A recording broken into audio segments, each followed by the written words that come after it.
Hi guys, it's Aaron Intende, and today I want to answer your questions. Uh, I'm here to answer your questions, guys. How are you guys? Hope you're doing well. I would like to wish whoever's an interview, DV 2024. If you have an interview, I would like to wish you all the best. I know it's not easy. The journey has not been that wonderful, but we are hopeful to getting the best out of the DV 2024.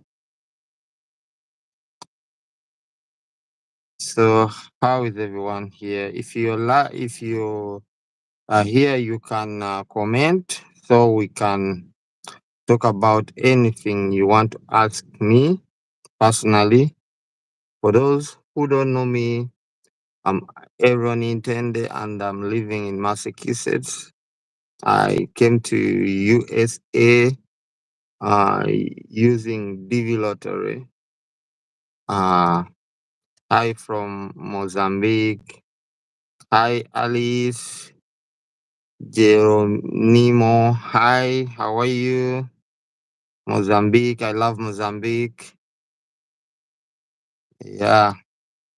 So I came to USA using DV Lottery. So and before coming here, I participated and I got selected two times. So my first time, I did a lot of research which helped me to go through also my to get another chance, and which I used to come here in America. So, how are you guys? How are you? I see you're joining. Kiza, Kawoya, Frank. Hello, bro. How is life? Life is okay. Life is interesting. There's a lot going on. Yeah. Hello from Uganda. Your country. Yes, yes. I was born and raised and studied from Uganda. That's where I came from to to America. Yeah.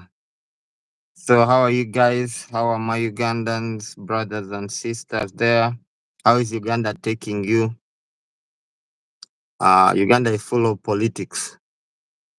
I believe there's a lot going on.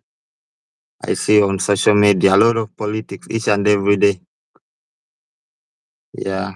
If you're there, you can tell me where you're coming from, which country are you uh, watching from. Yeah, I have a lot of viewers from Malawi, Mozambique, Cameroon, Nigeria, Ghana, Tanzania, Kenya, and I love you all the same. I wish you all the best through DV Lottery because most of you have chance to get selected and to also join America. America has plenty of work, has plenty of room. America is bringing in uh, immigrants. They opened the border for many immigrants, the ones who are walking in. I saw Asians walking in. I saw Mexicans walking in. I think there is a period whereby there is uh, there is uh, like as in the American government letting people. Just like right now, there's a lot of uh, immigrants coming in illegally. They come in illegally, but the fences are there is loopholes, and even the police knows about it, but they let them in because they need immigrants. So if you're there and you think America doesn't need you, I want to encourage you guys. America needs you, and soon. This is my dream. I want them to increase the number of DV lottery selectees. I want them to make the system so simple that they can let in many people, even without the qualifying documents. So I can see some of you here asking, after you checked and you won the dvlottery, how much did you spend? It's a very wonderful question. How much did I spend? Okay, let me get my calculator here. So I'm going to take you through the steps because you asked a general question. How much did you spend? For example, I came with my family, I came with my wife and my child.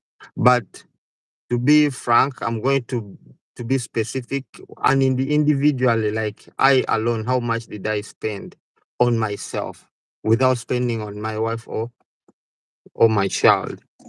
Personally, when you look into things, how much did I spend in a DV lottery? First of all, when I was selected, that is the second time I was in Uganda. The second time which I used to come here, I was in Uganda in 2021. I got selected in 2021. Remember, I was DV 2022. So in 2021, I got selected. And when I got selected, I went on to collect the required documents. Focusing on me individually, uh, first I had a passport. I had passport. I had many supporting documents. I had police letter. I had the birth certificate. So when I'm gonna talk about how much did I spend on the journey. On the journey, beside documents, on the journey, first of all, you have to look at the transportation. If you're in Uganda, the transportation to the embassy, transportation and medicals and visa. First of transportation, staying in Kenya, then you look at medicals, how much medicals took, then the visa.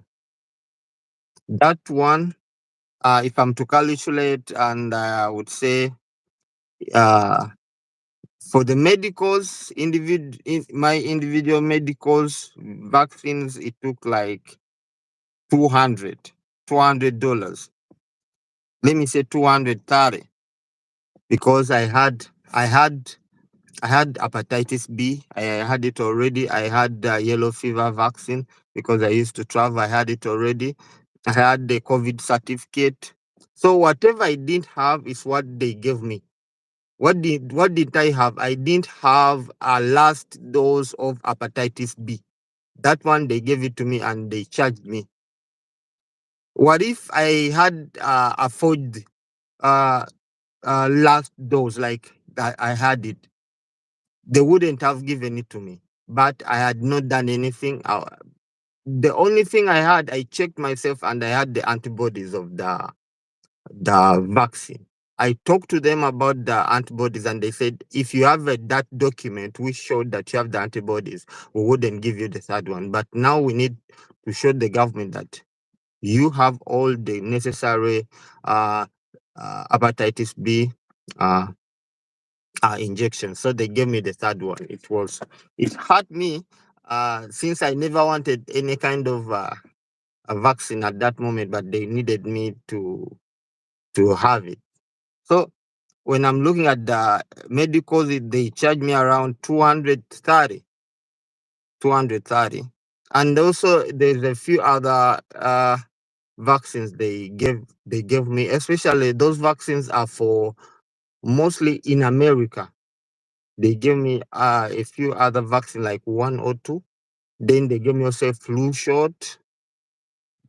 Yeah, those are the vaccines. So they charged me at IMO around $230. So when I'm looking at the transportation and accommodation in Kenya, that one will rise things up to like around $400. So just for going to the medical, it took $400. Then when it comes for the interview, remember interview, they charge for the visa 330, yeah, $330, if I'm not mistaken. $330.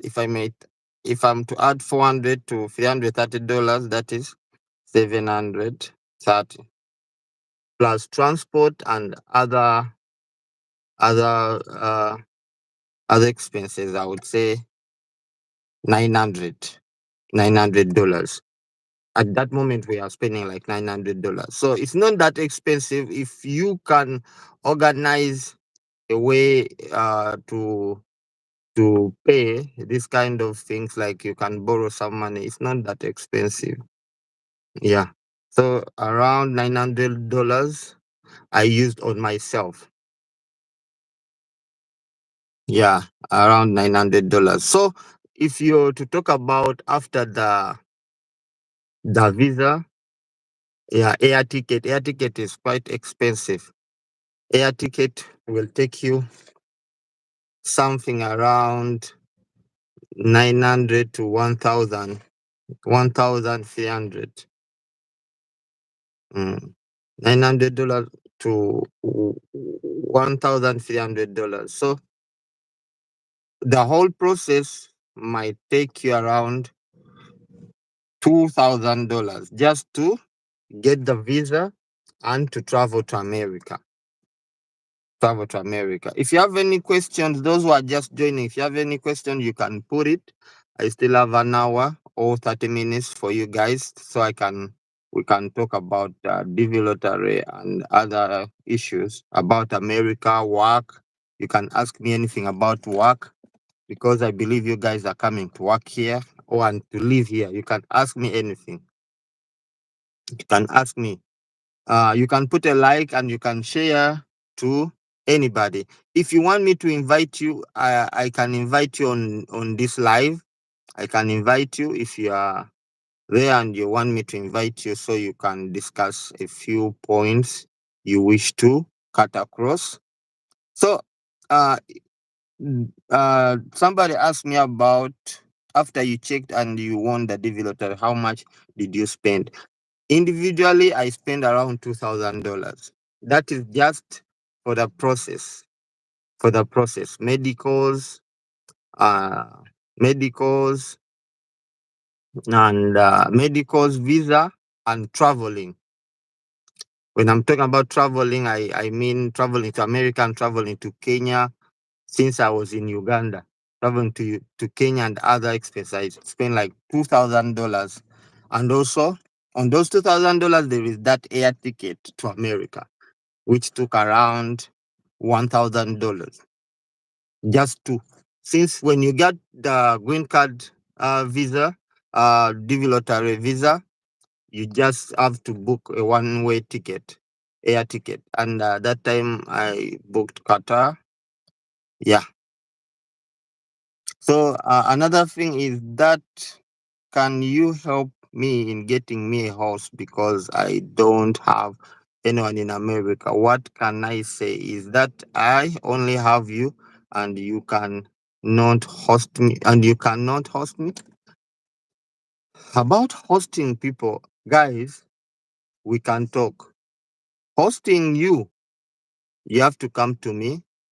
Most times I'm giving my number, my WhatsApp number. You have to come to me.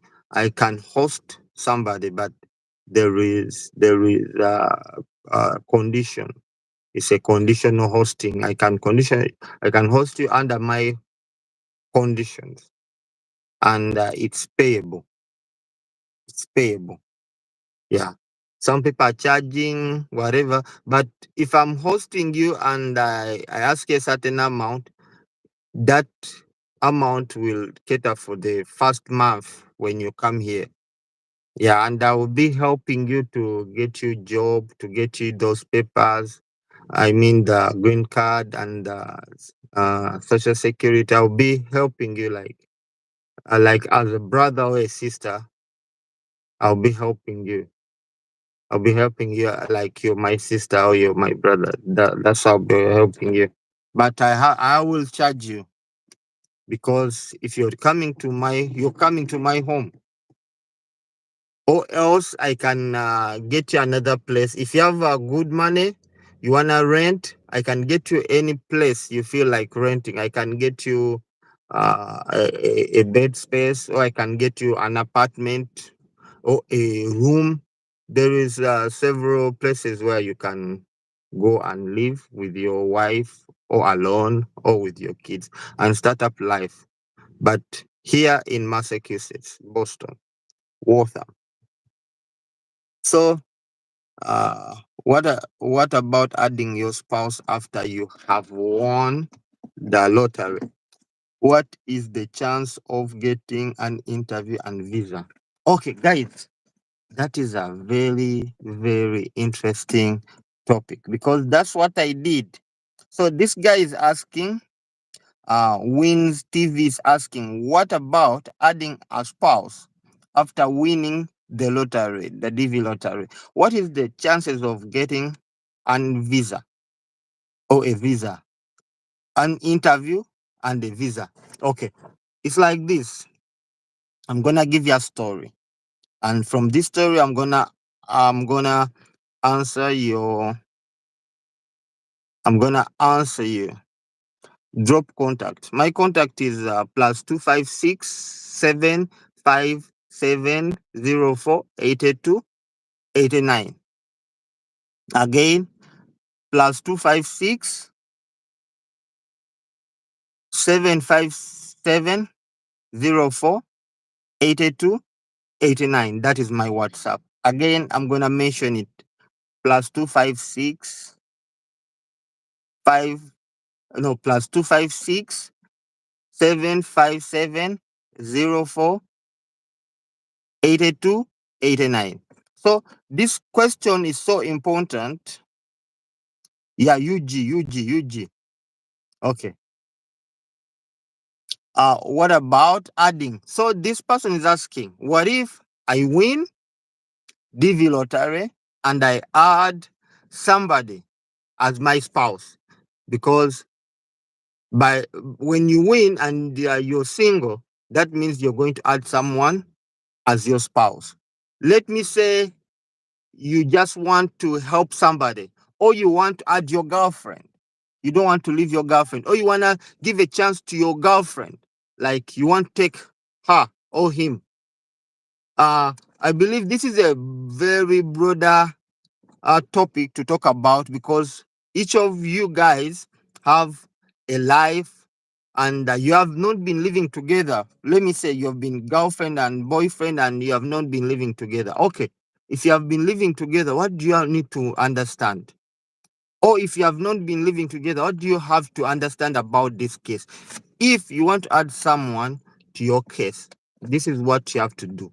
Remember, America needs evidence that you have had a legit uh, relationship, and in that relationship there should be photos because they believe once you are having a relationship with someone, you will be taking photos. For example, photos out, photos traveling, photos together, photos with family, photos with your kids if you have kids and your spouse, uh, like step kids, photos with family members. So that will prove them that you have a legit uh, relationship which has been going on, which they will not doubt.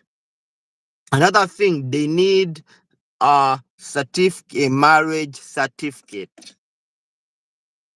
There is nothing you can tell them unless you have a marriage certificate which is provided to you by the government, by the lawful department from the government of your country, that these people are married.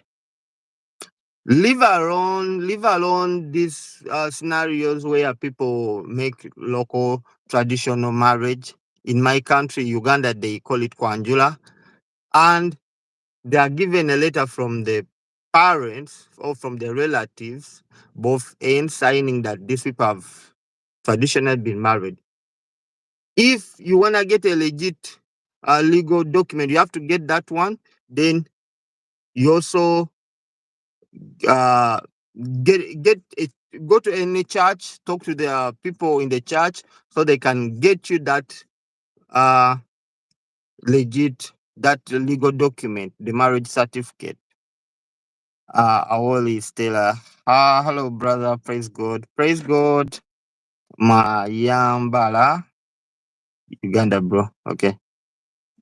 So, about this person is question that what about adding a spouse after I win the lottery? It's true, you can add a spouse. And I advise you mostly if you know that you are single and you can add someone, please add that someone because that someone can save you a lot and can help you a lot. However much you don't even have a real relationship, you can add. However much is risky if you know you cannot provide evidence. And if you know you're not confident enough to stand up for your words, like she will stand up and she say, we are lovers, like we are married, like we love each other, like we are together. If there is no that evidence, please don't add that somebody because once the American government finds out like you want to smuggle someone, they will call it, they will uh call it smuggling. Like you are smuggling someone who is not your wife and you wanna call him or her your wife. So they won't give you a visa once you cannot prove. But for example, you've been together and it's a serious relationship. Please add her or him because there is a high chance that you guys will be given a visa. It's just that you have to show photos of your experience together with your family, with her family together. And you also have to share a life, like you have to know each other. For example, if they ask, when did you meet? When did you meet? When did you start having a serious relationship? You guys have to know. That means even before the interview, you guys have to talk to each other and understand how you guys have been living together. Even if it's a fake relationship, you can create a story behind it so you can convince the interviewer. For them, they are not there to to to deny you. They are there to listen to you guys. Whatever you're telling them, you have to be smart. Tell them we love each other. We started up a relationship from this year to this year. We have been together for this a while. And if they ask anything about both, if they doubt, they might separate you guys. They might say, okay, let's have the wife alone so we can interview her alone. Then they will be asking that wife, they'll be asking your wife about you or about your relationship. For example, you did not go through your relationship and she's not a good person like to answer questions. She might even say, oh, I'm sorry, we have been lying, but please forgive us. But if you guys are serious, you sit together, you create a story, that story is the one you're going to sell to the consulate. So if the consulate is not there to deny, you just have to listen to you guys, and whatever loophole you have, that's where the misunderstanding will come whereby they will deny you a visa. But I believe the consular will be giving you a visa if you go through the steps I'm telling you guys. Just have photos together, create a life together. Any kind of questions as a married couple you have to go through before going to the interviews. So there is high chances of you as an individual who applied single and won DV lottery and you added your girlfriend. So there's high chances that you'll be given a visa if you know how to talk. Like talk about your relationship, talk about both of you, how far you've been, like that. Just show proof that you've been together. They'll give you a visa. Hope I've answered you. Then there is another person. Hello, Aaron. How much would it cost for a single person to move to the States after winning DV lottery? Actually, I just answered that, but I will repeat myself. How much it will cost? Personally, as an individual, uh, it cost it cost me $2,000. In this $2,000, there was expenses for me to and from to Nairobi.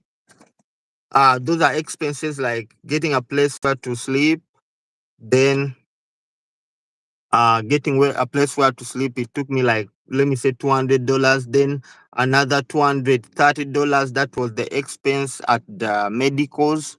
Then there were $330 for the visa. Then adding on top of that, to and from and expenses, whereby I had to get my visa, my passport delivered and pick it. So there was some expenses which I've added there to make it to $1,000. Then another $1,000 is the air ticket. So $1,000 it will be like the whole process. $1,000 would be like the whole process without the air ticket. Then the air ticket, it can cost you like from 900 to 1,000 to 1,300. That is only one way. The air ticket is quite expensive. But what you should do, just keep something like $1,000. If you can, just keep like $1,000. Let's say $1,000 will be the expenses for everything beside the air ticket. Okay, another person, Margaret Asasira. What happens when you are not legally separated? Wow. But you would want to move with your children. That is interesting. And thank you. That is a very good question. Uh, I'm going to give advice to whoever is not legally separated. That's the way I'm going to answer you. What happens? What happens? First of all, you have been selected and you have a husband. You're married. You're married, but you want to take your kids. This is what you have to do. First of all, remember, America knows and respects married couples. You can do it in a way that if you have information for your spouse, for your guy, because now, Margaret, you're a lady, I would say, for example, you have information for your guy. You can even ask him his information, because when you're filling up anything, for example, your child is going to school, they might ask, what is the father's name? What is the birth date for your father? What does your father work? So that kind of information about your husband, you need it. Let me say you don't have it. Just bear with the situation, contact him and yes, I need some of your information for so and so. Don't tell him about dvlottery if you don't want to disclose that you're going to fill up this dvlottery and you're going to put his information. Don't disclose. If you feel you're free and he can give you the information, just disclose. I'm a married person. I've gone through relationship. I know some ladies, you don't want to tell him what you're doing. Or another thing, you can tell him whatever you're doing, and you tell him, I'm not taking it, but I just need your information. Because in future, for example, there is chance I can take you. I would love to take you if there is chance. Sometimes, however much you hate each other, you not having a relationship at the moment, you might want to take him or give him a chance because he's the father of your kids. Or you might take him and give him a chance to work so he can also help you. So, what happens when you are not legally separated? First of all, you have that certificate. Go ahead, say married on the DS260. Feel married. Yes, you're married. You're not separated because Okay, because when they ask for the document, they will ask your marriage certificate. If you say, if you say separated, they will also ask for divorce letter. They just need to know. And if you don't provide that divorce letter, they might deny you a visa until you produce it. So it's better to say, I'm still married, which you are. Even if you're separated physically, you're not living together. You say, I'm married. Because that being married also carries weight. People like married people, like they give respect to married people. So after saying you're married, go ahead on the DS260. Say you're not taking him on the DS260. Say I'm not taking him. On the sides of the kids, say I'm taking the kids. So when they call you for the interview, they know you're coming with your kids for interview and he's not gonna be present. Deal done. You have to show on the DS260. On the DS260, that's where things are interesting. You just tell the consular on the DS260, from the DS260, show them you're not taking him. If you say you're taking him, they expect him to come to that interview. You say, I'm not taking him, I'm taking him on a later date. If this is an advice for those also who are willing not to take their kids and family, just mention whoever is your family member. Family member, I mean your biological. If you're married and you have step kids, if you wanna take them, mention them. If you don't wanna take them, don't mention them. They don't exist. If you mention them, like on the interview, they will ask, why didn't you put them? Which will lead you to be denied a visa. America, you're the one providing information. Whatever you provide is what is gonna be used against you. So provide less information than what is necessary. Less information, for example, you have step kids. Say you don't have, because I believe some of you don't want even to talk about your step kids from the side of their husband. But to answer you, to give more information about your question, what happens when you're not legally separated? Just go ahead is what I'm trying to avoid. Won't they ask for permission from him if I'm to go with the children?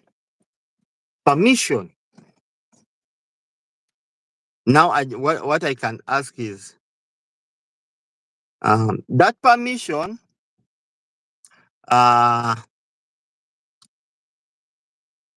that permission is a very good question. Permission, permission, permission. Uh, what I can say as a father, me, I'm a father. If I was a father to your kids and you come to me and you explain to me very nicely, like I need permission to take them to USA because I'm giving them a better future. I know uh, there are stubborn people in relationship whereby they say, no, you want, take my kids, blah, blah, blah. That isn't right. Like, he's not caring for the future of your kids. If he's a good person, he won't disturb you. So in your heart, you have to be comfortable to approach him, to write that letter, uh, or to type it, because mostly typed letters are very nice. Just you can even type it yourself. You take it, he signs it. Hope you get my point. I believe if you talk to somebody, like I'm giving a golden opportunity to your kids, why not? Why not? Some people, some men, most men in Uganda, they don't want to support their ladies. Even they don't want to take care of their kids. Even they don't have the necessary resources to care for their kids. So once you're taking his kids to America, I think he would even be more happy to even might help in another way. Might provide a small amount to contribute to his kids, however much is not contributing to you, which you might even return once you reach here. Because once you reach here, the kids are taken care of by the government. I don't mean from the get go, but once you are in the system, every year government is giving you $2,000 for your kids. So I believe that $2,000 will be so helpful for you and your family. What am I meaning is that bring your kids here. It won't be easy, but it's worthy. Even bringing your husband is worthy. The only thing which is not worthy is adding someone and trying to bring him, but is not willing to help. Like he's a burden. Like even talking to him is not easy. Like he's not understanding. That is where it hurts a lot. You're trying to help somebody, but he's not. Even he feels like he doesn't want to come to America. Yet he's in a very bad condition at home. Hope I've answered your question. Let me continue to another person here. Hi, Aaron. I'm Peter in Uganda. Thanks for the video. How long do you stay in Kenya when you traveled for interview until you get the visa? That is another interesting one. You guys are very interested in coming to America because these kind of questions, that the same questions which I had when I was in Uganda or when I was in UAE before leaving UAE. When I won the DV lottery my first time, I was in UAE. My second time I won DV lottery, I was in Uganda, and that time I knew more information about it. So to tell you about what you're asking, how long do you stay in Kenya when you travel for interview? That is a pretty wholesome one. It's going to be kind of broad. I'm going to answer you in a way that I'm going to give you more scenarios. Because every individual has his own way of getting interview. For example, some people, they get medicals together with interviews. And especially those who are getting it at a later date in the fiscal year. I mean, towards the end of the fiscal year. Sometimes they give you medicals today and your interviews are tomorrow. Then you start uh, panicking. So, how long do you stay in Kenya? How long do you stay in Kenya? First of all, how long do you stay in Kenya? Like in my case, I stayed in Kenya for 2 weeks. First, the first week, I just reached 2 days. Then I had my medicals. Then there was a gap in between my medicals and the interview. That was another 1 week. So we rested, we enjoyed Kenya. I really love Kenya and I want to go back. So we relaxed for a while. First thing, we took 2 days. We spent 2 days in Kenya, then medicals, then we spent a week, then there was our interviews. After our interviews, we had mystery about receiving our passport. So I never wanted to wait. You know, like you living in Kenya waiting for your passport. You don't know when it will come because the passports are always coming after a week, 2 weeks, 3 weeks. If they delay, they don't take long. So for me, since I had my child and my wife, and I didn't have that much funds, and I just wanted to go home. I just wanted to go home and give them enough time for them to prepare my visa and send my passport. So what I did, I got my wife, my kids, and left Kenya. The only problem we got is is not having the passport when we are exiting Kenya. When we are exiting Kenya, that's when they caught us. They told us, where is the entry? Let me call it an entry pass. Since they put the entry pass in the passport, so we never had the passport when we were exiting. That was the hurtful moment. So what they told us is we have to always take a photo. We have to print out a copy, like you make a black and white copy of that pass. So when you're coming back, you show them a printed up copies that you guys, we are exiting, but this is our entry. From the passport, since you're not having the passport. But if you want to avoid that, you just wait for your passport, which will take 1 week or 2 weeks.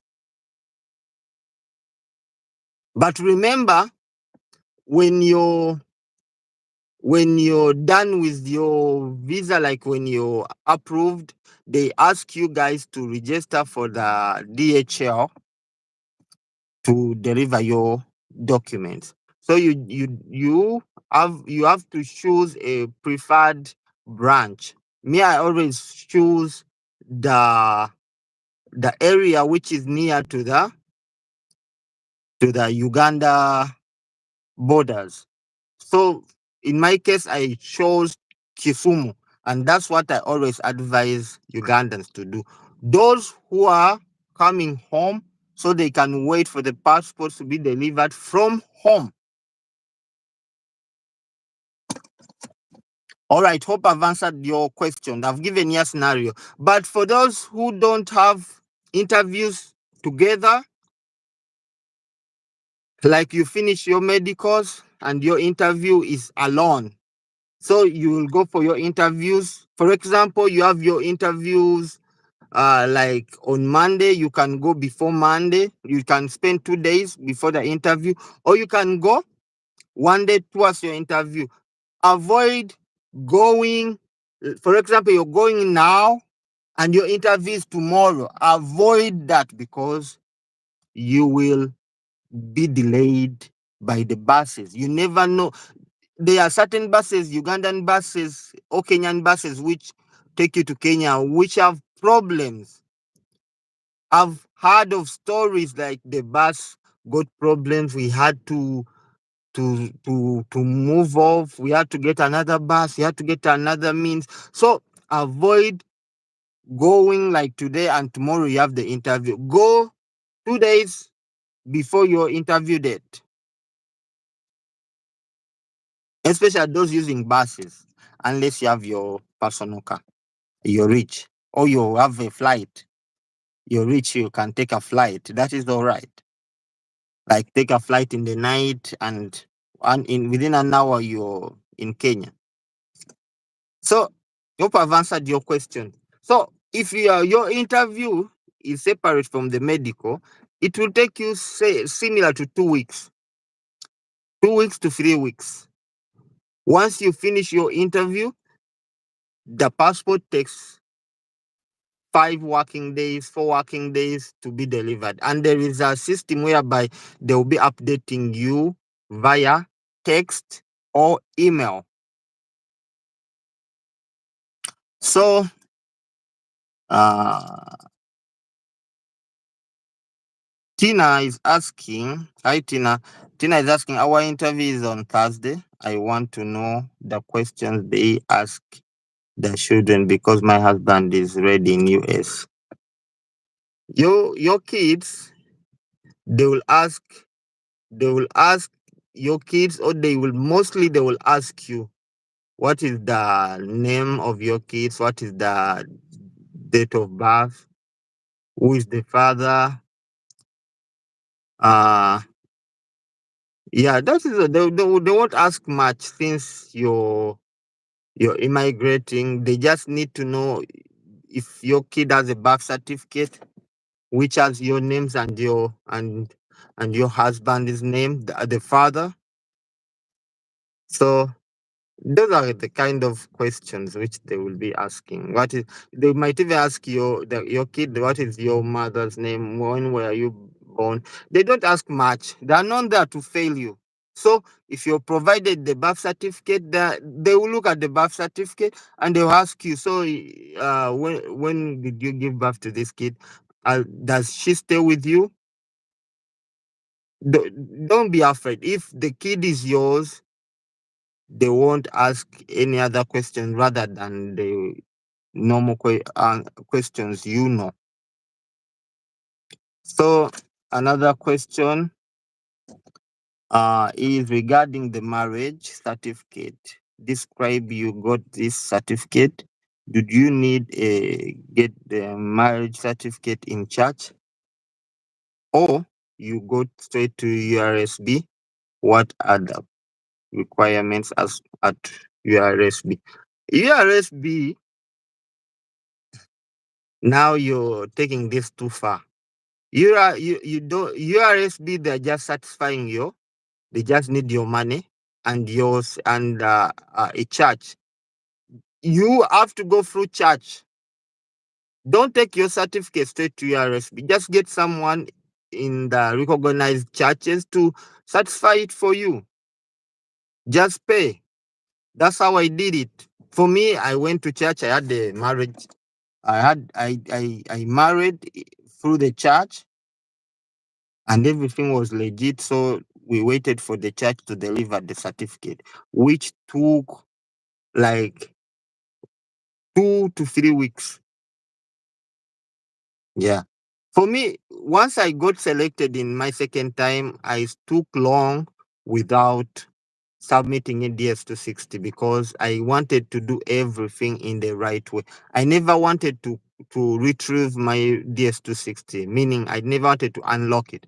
So I first married, I first Kwanjula, that is the traditional marriage. Kuchala, I first Kuchala Kwanjula. I didn't even do Kwanjula, I just Kuchala, that is the traditional marriage, and they gave us even the letter, which we took to the church. And the church had to take more 3 weeks to make announcement. Every week they had to make announcement in the church in the proper way. The church has to take the proper way.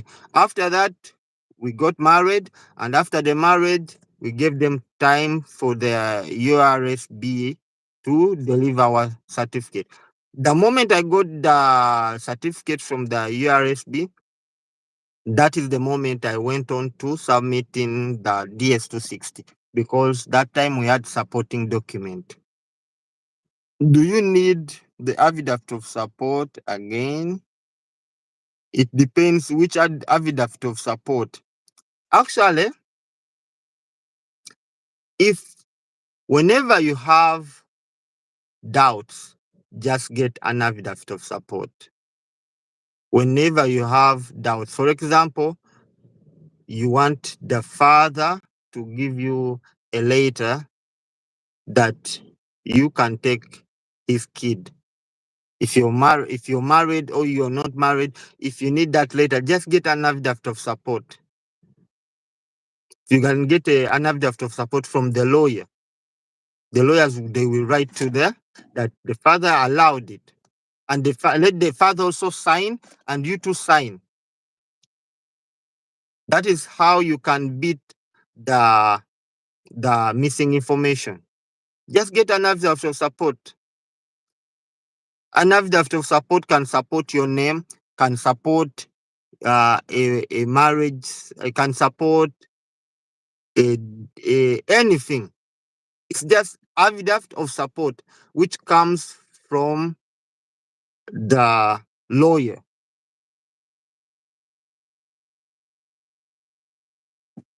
Hope I got you right. So if you're talking about an affidavit, there is the one your sponsor already gives you. There is those kind of document which your sponsor always gives you. there is affidavit of support too from your sponsor. There's a lot about the sponsor. There's more information there. I'll be giving it in the next video. Guys, I'm going to run. I have something to do. So I'll be stopping from here. And I also feel tired. I'm from work. So do you need an affidavit of support? Again, which affidavit of support for what? Be specific. About the children. For the child, you can get an affidavit of support. It's all right. It's all right to get an affidavit of support. Okay, for you who has a father, who has whose child, his father is in the USA, you need an affidavit of support too. Yeah, you need it. You need an affidavit of support too. You need it. You need it. Just get it. And there is possibilities to get it. You have already the fathers in USA. You just get affidavit of support. For dvlottery, and you're using Kenya embassy, most embassies in Africa, they need that affidavit of support. And tax papers. Yeah. So the last questions I'll be answering is what are the minimum wage in the US? Okay, minimum wage. That is an interesting one. It's funny, but true. Some states have less minimum wage, some states have high minimum wage. For example, Massachusetts. Massachusetts has $15. That is the minimum wage. They will never pay you under $15. Whereas if you look at Florida, it has $10 minimum wage. That means they can even pay you $10. For me, if I'm to give you a scenario, before coming to USA, I was so happy that I could make $10 per hour. But when I reached here in Massachusetts, I was getting $20 per hour. So I was like, I never expected to get this kind of money, this insane money. And even the responsibility to work 16 hours here in Massachusetts, even 24 hours. You can imagine people are working day and night. In the night, he's having a job where he can sleep. And in the day, he's driving Uber or he's going to another job. People are making insane money here. You will never know how interesting the Americans' wage system is until when you come here. There is insane money here. It's you to limit yourself. If you are young and you can work, you will develop. That's what I can use. You're going to develop and at a level which you will know until you reach here. So guys, I'm stopping there. Thank you guys for watching. I'll be having live videos like this every after a day. Like within 2 days, I'll be bring another live video where you can ask questions and I'll be able to answer you guys. Thank you for watching. Please share this video for others to listen to. And if you want to be a guest onto my video, you can come.